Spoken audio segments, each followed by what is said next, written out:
You know what?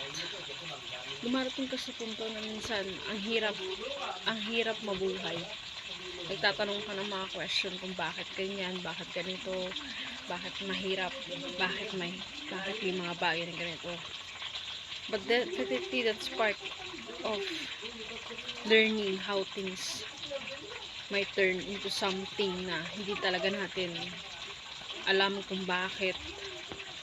Sasabihan ka pa na selfish ka, madamot ka, wala kang itutulong. Definitely, alam ba nila yung dumarating ka sa punto ng buhay mo na you feel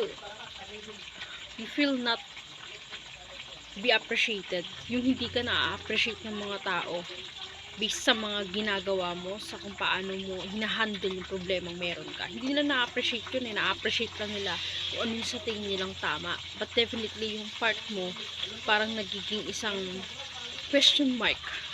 Kumbaga, ang hirap eh. Ang hirap intindihin ng tao. Bawat tao, iba't iba tayo ng pinagdadaanan, iba't iba tayo ng kung paano ba tayo pinalaki, paano minold yung utak natin. But definitely, minsan, nakakapagod din.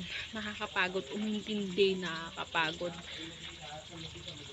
isipin kung bakit kailangan ganito, kailangan ganyan. Hindi ba nila nakikita? Pero yun nga eh, hindi nila nakikita yung part sa pagkatao natin na